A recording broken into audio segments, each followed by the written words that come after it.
All right, I believe we are ready to get started. We are so excited to share information on interview best practices. We welcome questions, and you can enter those in using the Q&A button, and we will be answering your questions at the end of this webinar. With that said, I'm so excited to announce your amazing speakers today, Nancy Stevens and Taylor St.Clair, and I will go ahead and hand it over to you all. Thank you.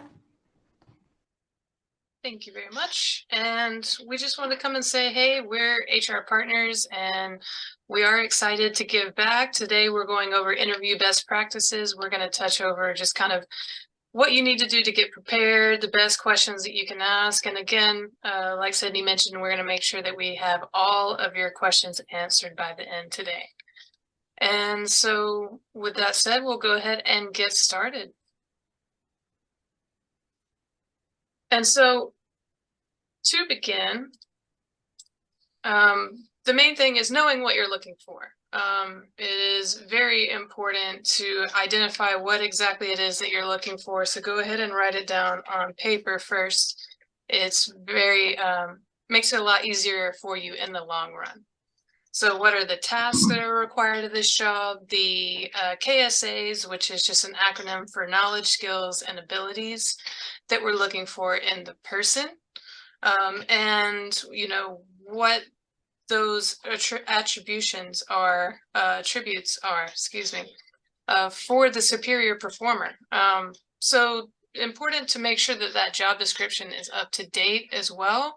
We don't want to just use the one that was used last because, you know, things change all the time. So we want to make sure that we're always giving that job description a look, that we're always considering all sides of the person that we want to perform this role as well, as far as like interpersonal skills and soft skills, behaviors go as well. So always important to know what it is that you're looking for, because if you don't know what you're looking for, you're probably not going to find it at the end of the day. So that's the most important thing to get started when you're thinking about interviewing and when you're thinking about filling this position. Always just remember too that cultural fit is important as well. And, you know, we want to look to fill this position long term and fill in any gaps that we may be missing. So then from there, of course, once we know what we're looking for, we want to get prepared for the interview. We want to make sure that the person coming in for the interview doesn't feel like they caught us off guard. We want to make sure that we're prepared, we have our questions prepared. And so we have some do's and don'ts here for you. So do create a list of job-related and behavioral interview questions. Of course, you want to welcome the interviewer, make sure that they feel at ease, and make sure that this is, you know, we're not adding on unnecessary stress.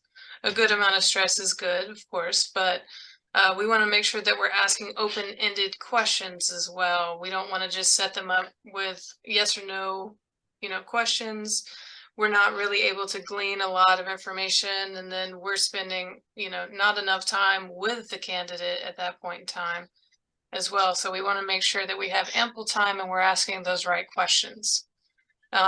And then at the same time, we also don't want to do all the talking. You know, the goal of this is to make sure that we do get the candidate talking, you know, that we do get our questions answered and that we probe, you know, beyond and really listen to their stories. They'll tell you a lot that could even go beyond the question that you asked, but you could glean a lot from, you know, body language or other items like that. So, as far as don't ask questions that have to do with personal lifestyles rather than job experience. We want to make sure that we're only asking questions that are related to performance of the job and those knowledge, skills, and abilities. And don't set those unrealistic expectations as well. But do also remember that, you know, like I said, we don't want the candidate to catch us off guard. So we want to make sure that we're highlighting our organization as well, because the candidate is interviewing you as well. So always just want to make sure that we're considering all sides of the interview as we go through it. All right. And in preparing for the interview, we really recommend developing interview questions in advance. And this is by using interview questions that target the KSAs.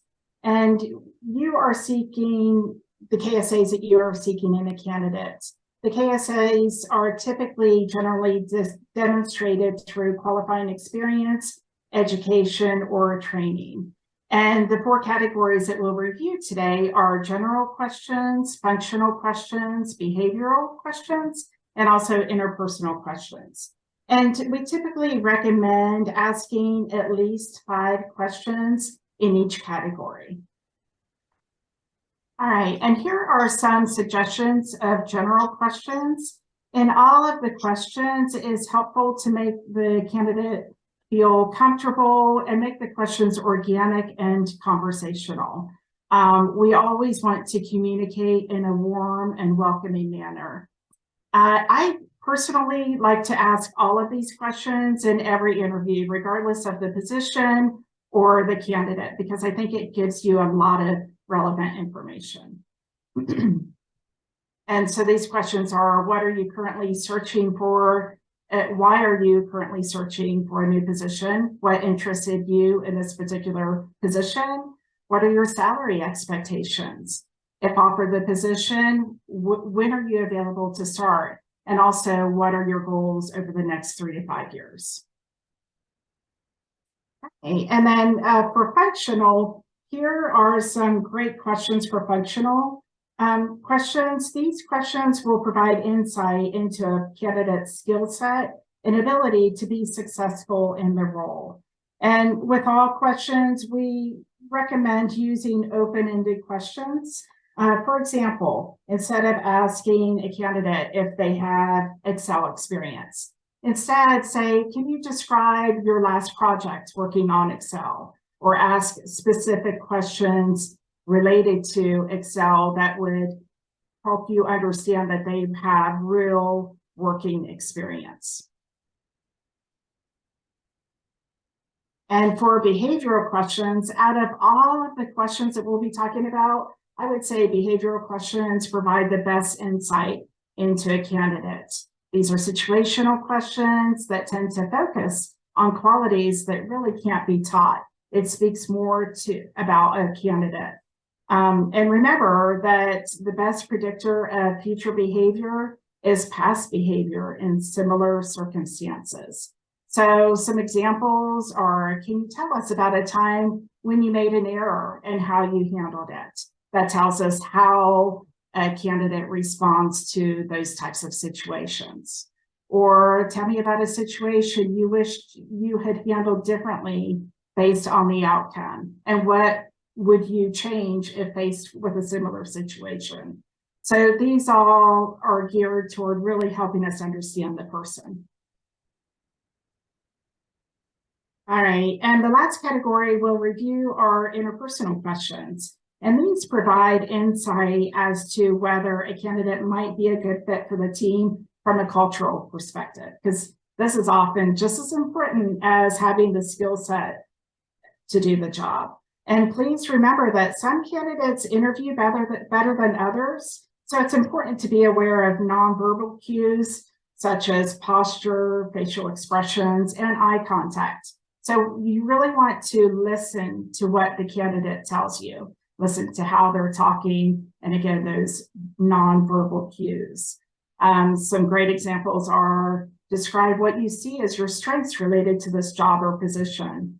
Or tell me about a time you were part of a great team. What was your part in making that team effective?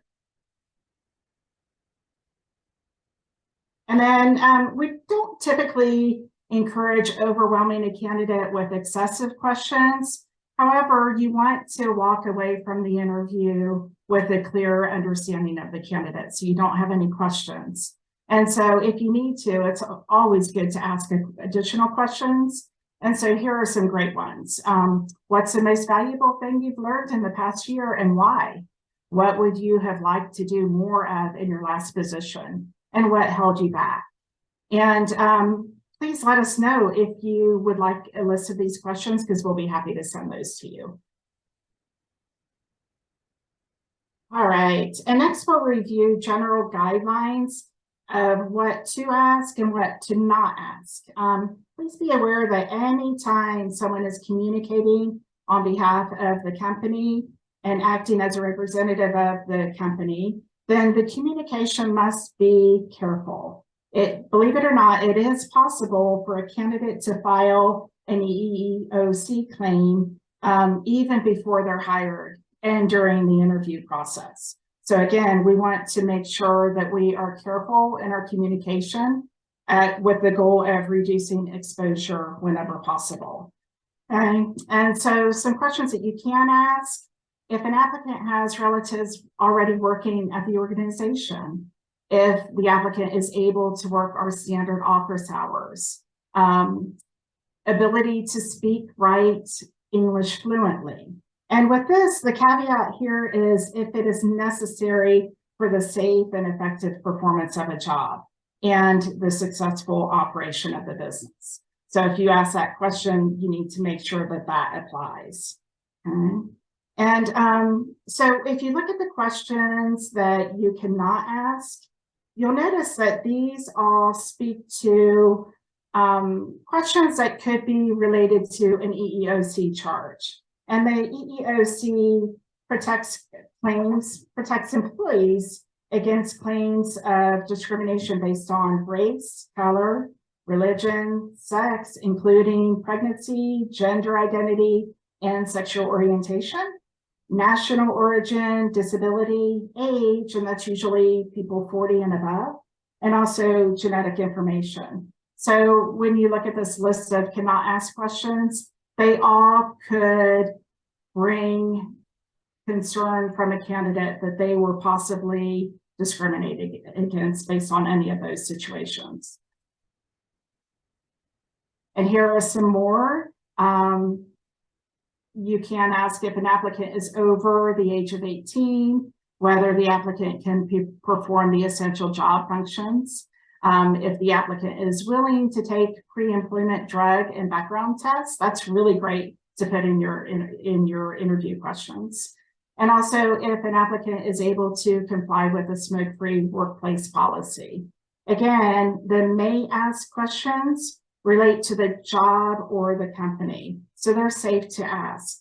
Back to the cannot ask: if you are unsure, or if you think, would the candidate think that I'm basing my decision on a protected class of any sort, then it's better to avoid it until you are sure. Because again, our goal is to reduce exposure and liability to the company. Thank you. And as you can see, you can ask if they're over the age of 18, but you can't ask their age. You can ask if they can comply with policy, but you can't ask if they smoke. So just a lot of things, a lot of these items are certainly just how you word the question. So always, again, best to be prepared. Go ahead and have your questions prepared and in front of you. And so that way you kind of can't go wrong, and you already double check those going in. Thank you, Nancy. And so then the next step is going to be conducting the interview. So at this point, you know what role that you're hiring for, you know what you're looking for, you have your array of questions prepared. And so from there, we just want to make sure that, how we structure the interview itself. And so there's different ways that you can go about this, and it'll depend on, your job description, what you're looking for. Structured is going to be where we ask the same questions to every candidate and then score there. Patterned is where your past behaviors and experiences will predict your future actions. So the questions aren't necessarily the same. You just kind of roll with those behavioral questions and look to see what you can get from there. The stress interview is going to, it's mostly used for high stress energies. So essentially you throw things at the applicant to see how they will respond to these stressful situations in particular. So that's going to be a pretty specialized option there. And then of course, directive versus non-directive. Directive is just going to be a highly structured, ask these questions, get these answers. And non-directive is going to be where we let the applicant lead. This one is, not usually recommended. It's very hard to compare applicants if you have multiple, people coming out for the job. So, and it can just kind of go off the rails, and we want to make sure that, we're getting our questions answered and we're able to walk around the situation essentially. And then, of course, behavioral, again, is just those open-ended questions and give a lot of situational and cultural information. Panel interview is something that we actually do a lot. And this is something, where you can go through the interview and then have your team interview as well. Just allows for multiple points of view, which takes out some of the biases that we're going to be going over later. But everyone has those biases. And so we want to make sure, and it saves time and money if everyone has gotten to speak with this candidate and everyone signs off. And, one thing to be aware just in these in particular is that it can be stressful for the candidate to come on, and whether it's Zoom or in person, it's just, it can be rough to see a bunch of different eyes on you. So again, just want to harken back to making sure that we're making that candidate feel comfortable, from the very beginning. Because it is important, and people will open up more during an interview if they feel comfortable. And that leads into the agenda. So we're starting there. And then, of course, we want to make sure that we're introducing ourselves, our roles at the company. You can even give them an agenda, say, hey, this is what's going to happen in the interview. I'm going to ask you some questions. And let them know that you'll be taking notes if you are, especially if it's a Zoom interview and they're looking at the top of your head. We want to make sure that we're explaining, hey, this is not me not paying attention. And then, of course, make sure you let them know that they'll have time to ask questions as well. And that's a key part of these interviews, is that we're doing some listening as well. We're not doing all the talking. And it is important to allow the candidate to ask some questions. I know we've all, everyone here has been to an interview themselves. We know this is a question that's going to come, is, hey, do you have any questions for me? And so it's important to see kind of, what thought they put into that, what they're looking for in particular. So these questions can be telling as well. And then, of course, with the panel interview, we want to make sure that, everyone on the panel is able to see the resume, aware of the job description beforehand. And of course, everyone is introduced as far as their roles and what they do, and ask questions, and, make sure that only one person is speaking at a time. And then, take time for a debrief after that. The candidate will hop off quickly, after saying, hey, thank you for your time, we'll be in touch.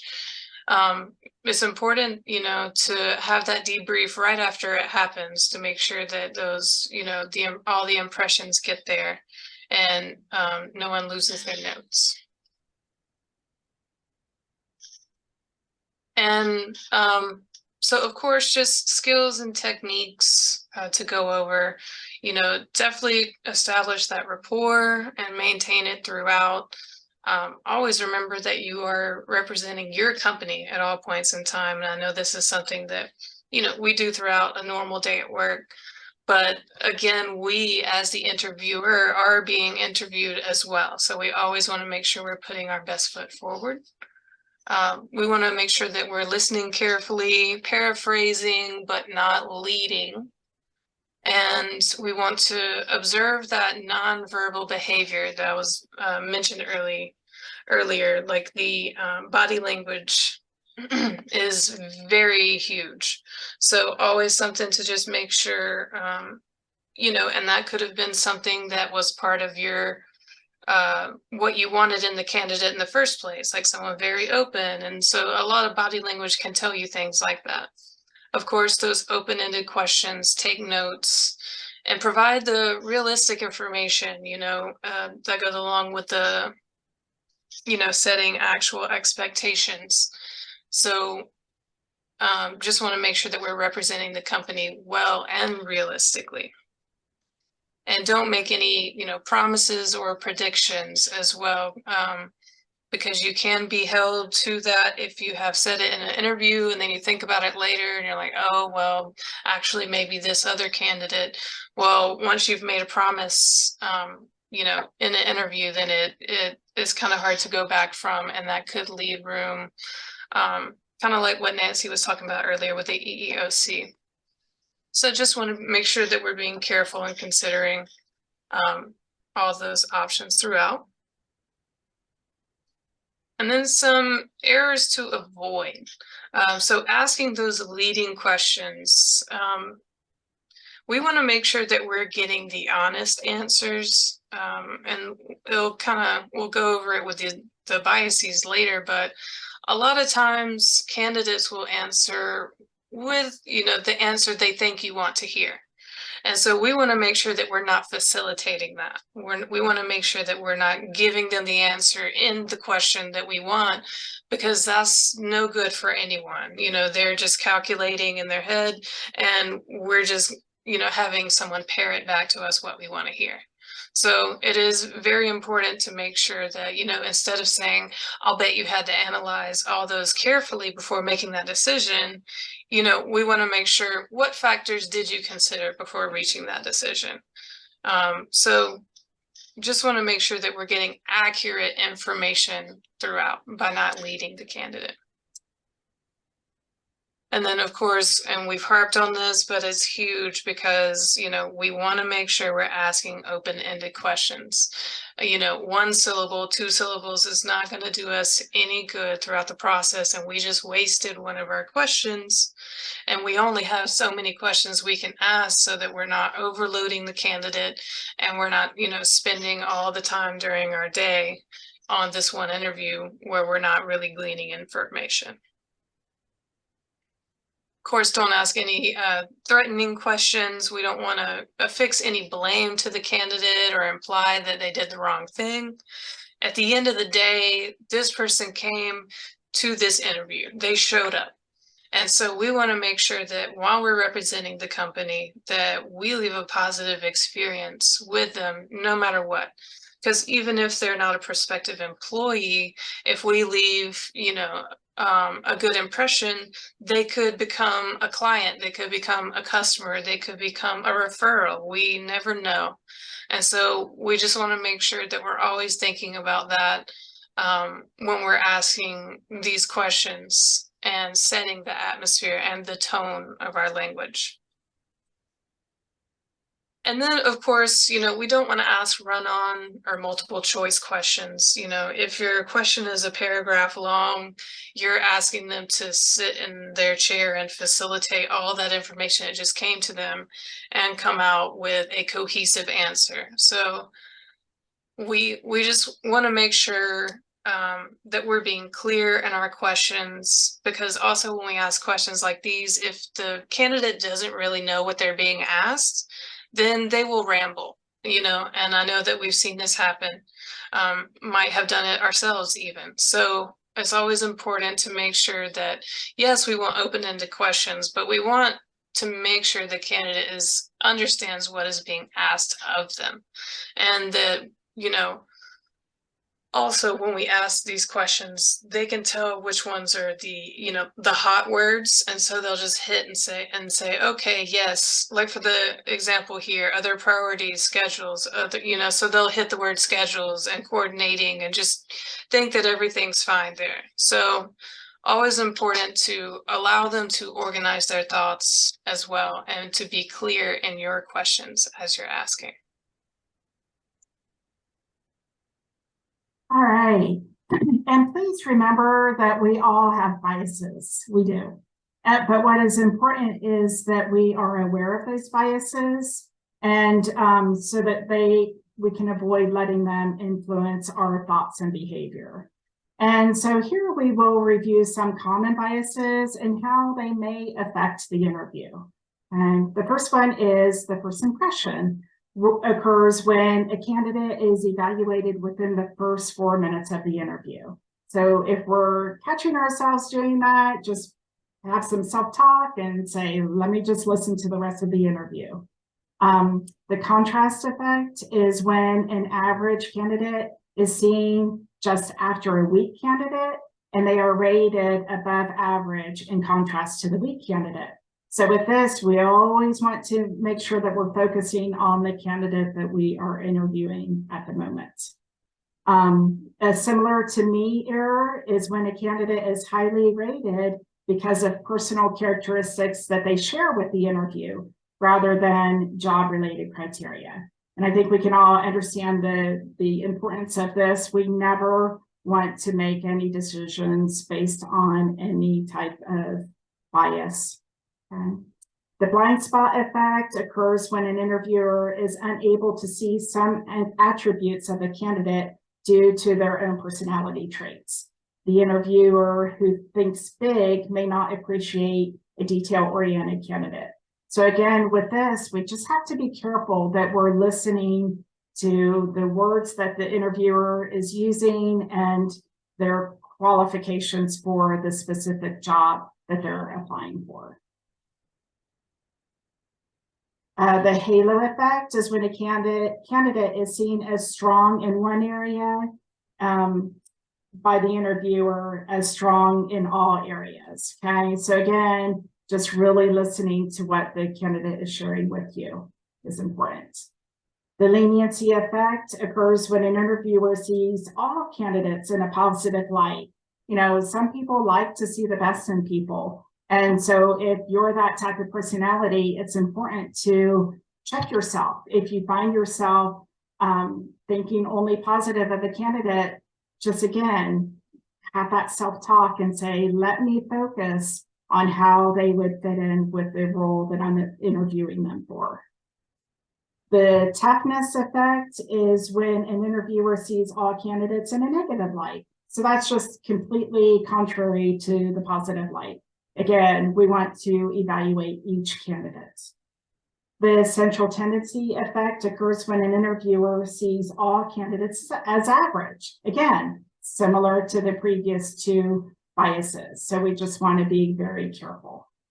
And the high potential effect is when an interviewer evaluates a candidate based on their possible potential rather than their behaviors. So we may feel a connection to someone, or we may see so much potential in a candidate, but we need to focus on their behavior, their skill set, and their personality at the moment. The dramatic incident effect is when an interviewer overemphasizes on specific incidents at the expense of other information. Okay. The negative emphasis is when a small amount of negative information is weighted twice as heavily as a favorable information. Nonverbal bias is when undue emphasis is placed on nonverbal cues unrelated to the job performance. And stereotyping relates to forming preconceived or generalized opinions about an individual or a member of a particular group. So again, these are all things that, you know, we just need to make sure that we are focusing on the candidate, the job that they're applying for, and their skill set. All right, and so properly concluding an interview is just as important as closing a sale. It is important to end strong and on a positive note. And please ensure that the candidate is clear on the next steps, and be sure that you follow through on what you tell the candidates. Remember that the candidate is interviewing us just as well as we are interviewing them. So it's critical to build that trust and reliability with the candidates. And so some things you can do here are conclude with a statement that communicates your interest in the information that you have gathered from the candidates. Okay. Thank the candidate for the time they have taken for the interview. They have spent valuable time. So regardless of your feelings about the candidate, like Taylor said, we want to show them respect and courtesy. Tell the candidate what will happen next and make sure that you follow through on that, like I just said. Provide them with a time frame for decision making. And if that time frame is not achievable due to some or unforeseen delays, reach out to the candidate so they know that you are a priority for them. And follow through promptly as promised. Again, we are representing the company as an interviewer, so it's so important to make sure that we are creating that positive impression. And the interview's influence. As an interview, you can make the difference in the candidate's choice. You may have a candidate who, after the interview, says, "Oh, I want to work for this company so much." On the other hand, you could have someone who has a negative experience and says, "I really don't want to work for this company." So again, regardless of the candidate, we want to make it positive. Typically, candidates are put off by interviewers who dominate the talking. Give the candidate respect. And also, you want to hear what the candidate has to say. That's the best way that you can really get insight into their personality and their skill sets. Over or under structure the interview. You want to walk that fine line. Asking irrelevant or stressful questions. We don't want to stress out the candidate. We want them to be relaxed so they share their personality with us. Don't read the resumes or application in advance. That is very frustrating. And oftentimes a candidate can tell if you aren't prepared. So please make sure you take time to read the resumes or application, whichever is applicable. Are unable to speak specifically about the job. That would definitely create a negative situation because the candidate will think that the company doesn't have an organized team. So you want to make sure you have information about the job. Have poor verbal fluency. That is just related to providing that positive impression. Do not introduce themselves or their title within the organization. So again, we're giving the candidate the respect and introducing everyone in the interview and the title. Are poorly prepared. We all understand the value of being prepared. And do not follow up promptly. Again, we want to follow through on what we tell the candidate. If there is a delay of any sort, we want to make sure we're still reaching out to the candidate so they know that they are important to us. And these things are all things that can be avoided with a little preparation for the interview.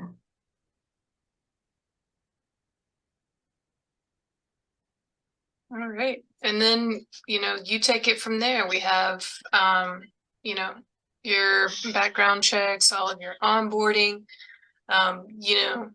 You all know what you do best.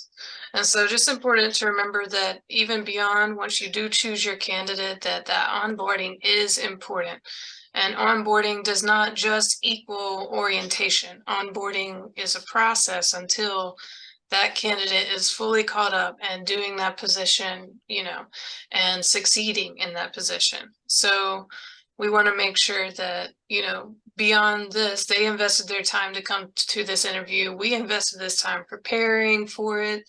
And we want to make sure that we're showing them beyond those stages that we are continuing to invest in them. And so we are all set. I'm going to go ahead and kick off the Q&A now. All right, yeah, so if anyone else has any questions, make sure you go ahead and enter those in so we can make sure that we're helping you the best we can before we go ahead and start answering the ones that have already come in.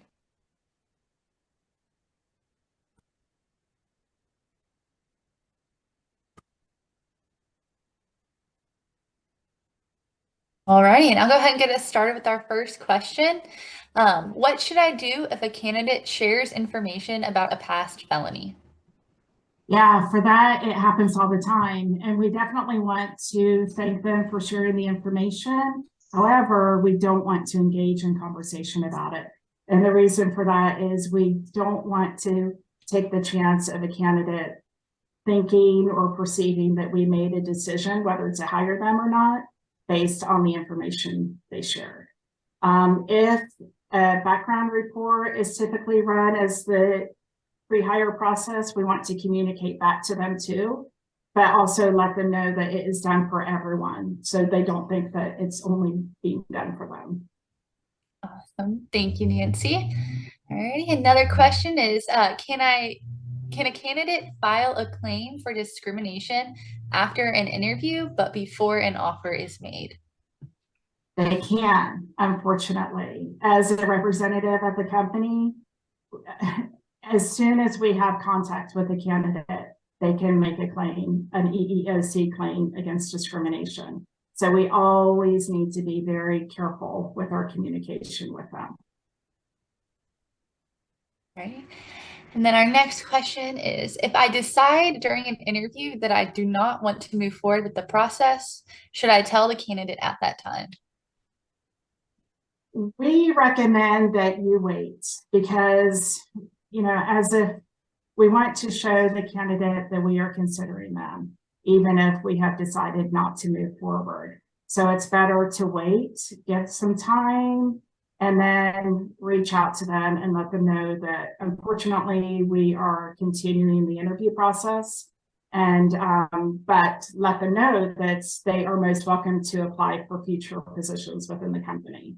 So we just want to be very careful, again, with our communication to them so that they are not perceiving that we are making a decision based on something during the interview. And we have two more. Can I ask the candidate to work for a day as a trial run to see if it is a good fit? I'll jump in on this one. So you can. I think the main thing is only making sure that you do this for one day. If you go beyond one day, then it kind of gets a little hazy on whether or not they're employed or not. So always make sure that, you just ask this for one day, that you're focusing on them demonstrating their abilities during that time. And most importantly, since it is just kind of a stage, we want to make sure that they are supervised at all points in time. So that kind of goes along with them being able to demonstrate those skills, but we're not giving them free reign on that day either. I think this will be our last question for right now. If we didn't get to your question, a member of our team will follow up with you after this webinar, but by the end of the day. So here it is. Are we allowed to discuss pay during the interview? What if the candidate brings it up? I'll take that one as well. Yes, so you certainly can discuss pay. I think the most important thing is, again, like we mentioned earlier in the interview, don't make promises or make predictions in the future that, you might change your mind about. We want to make sure we're going through careful consideration and we're not painting ourselves into a corner either. So usually if this comes up in an interview, you can kind of pivot and ask them, well, what is it that you're looking for? And they'll give you a number. If it's within range, then that's great. Or you could always ask, hey, are there other benefits that are just as meaningful to you? Or, what's next on your hierarchy so that we can build a benefits package, in general. So I think it definitely can be discussed. Just make sure that you have your parameters set before you go in. All right. Well, thank you for your questions, everybody. It's been wonderful going over interview best practices with you, and we wish you the best of luck. We have another webinar coming up. It's going to be on leadership and behavior training. So we'll definitely go over some things there just to make sure that we're set and training our leaders correctly and looking for the right attributes. This webinar today is certified by the HRCI, and so feel free to reach out to essentially any of the emails you see on the screen or Sydney@gohrp.com as well, and we'll send you the information there to get your credits. We are always looking to give back and appreciate you all for joining and giving us the opportunity to come and see you. All right. Well, have a lovely rest of your day, everyone. Bye. Thank you. Cheers. Awesome.